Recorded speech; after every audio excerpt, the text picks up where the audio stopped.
there's also some more mundane facets to that vision. And here let me suggest to you two things that are a real slap in the face for the postmodern mind. First of all, there is no such thing as private spirituality or private religion. Have you ever heard anybody say, I'm spiritual but I'm not religious? It's the postmodern, or it's the birth of the modern self saying basic things to me, recognizing there's something there.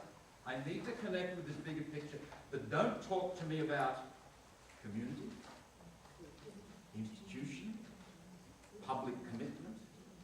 The public space in our culture is becoming increasingly fraught. Nobody in their right mind wants to move in there and take on leadership, management, parish councils, whatever. It's a difficult place to be. We love our private space. We want to privatize everything, including spirituality and religion. There ain't no such thing as private spirituality. It is essentially relational. It is essentially a social event. It can't be private.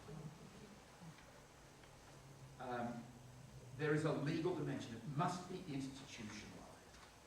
I'm sorry, I couldn't tell you how many times I've had conversations with people, especially younger people, who say that Jesus didn't come to found a religion.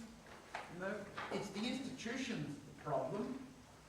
Jesus just found a faith. Can't we just have faith in Jesus and love each other? It reminds me of the story of Precocious back in the early church, 4th century. And he was a Roman officer and went to the desert, and the people in the desert said, why don't you help us to form communities? And he was really the beginning of monastic life happens there. And Precocious had the notion, as did these people of goodwill in the desert, well, if you love Jesus and you have faith in Christ, you're welcome. Now, anybody who's been in religious life, probably anybody who's had a family, will know that's a disastrous way to begin. You need rules. You need regulations. Somebody has to take responsibility.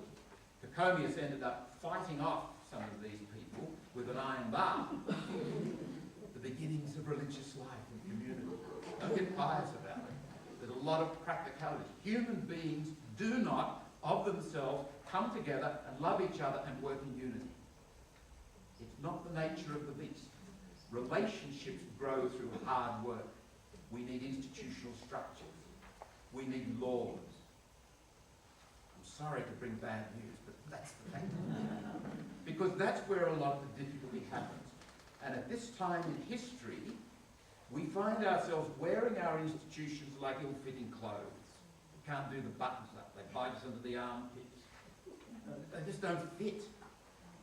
The whole purpose of institutional structures is to serve relationships and to help people to flourish. But there's always a price.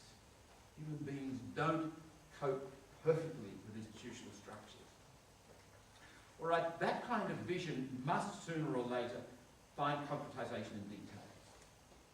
There has to come a point where you agree on some kind of moral norms that you'll operate by, some kind of creedal statement, this is what we believe, and if you're part of this group, well, that's it. And when I say that's it, I'm not talking about this is the end of the conversation, but there is a point at which you have to say, well, I'm afraid this is the rule. If you don't like this rule, well, maybe you need to go somewhere else. And the whole purpose of this is to foster relationships, so that that circle, that spiral keeps happening.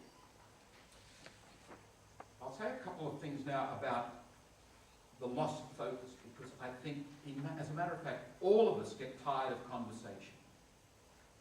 All of us get tired of the business of conversion. We want to rest. Stop the world, I want to get off. Leave me alone. It seems to me that there are at least 3 different places where we can withdraw to, and none of them is healthy. Let's take the 2 least unhealthy ones. You hear people say, oh yes, relationships, that's what it's all about. And they go off into orbit. They become romantic, pietistic, and paradoxically narcissistic. And just unrealistic. Now, I think that's not far removed from those who think vision, that's what it's all about. Dream. Become impractical, ungrounded, fuzzy. Do we need dreams? Of course we do. But we need more than dreams. Who's going to make the tea? Who's going to bake the lamingtons? Who's going to pay the bills? No. The details. I'm going to invite you to have just a think for 5 minutes or so.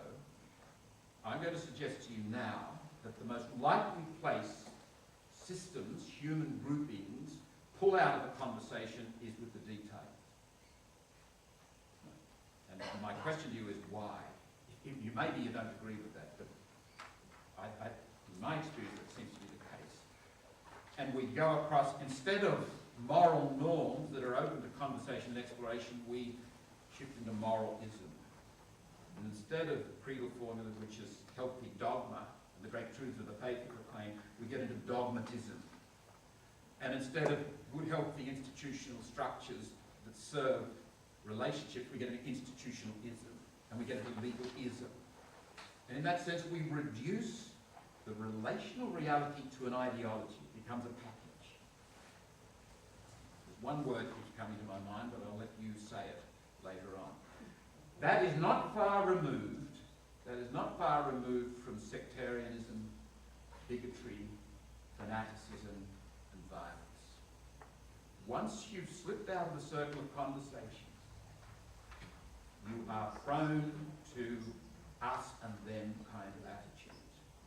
One way of understanding the Second Vatican Council and John the 23rd's action was get back into the circle of conversation. And the word that comes up again and again and again in the Vatican Council and in Pope Paul VI, Ecclesiam Suum, is colloquium, which is normally translated as conversation. For some reason, it just became translated as dialogue.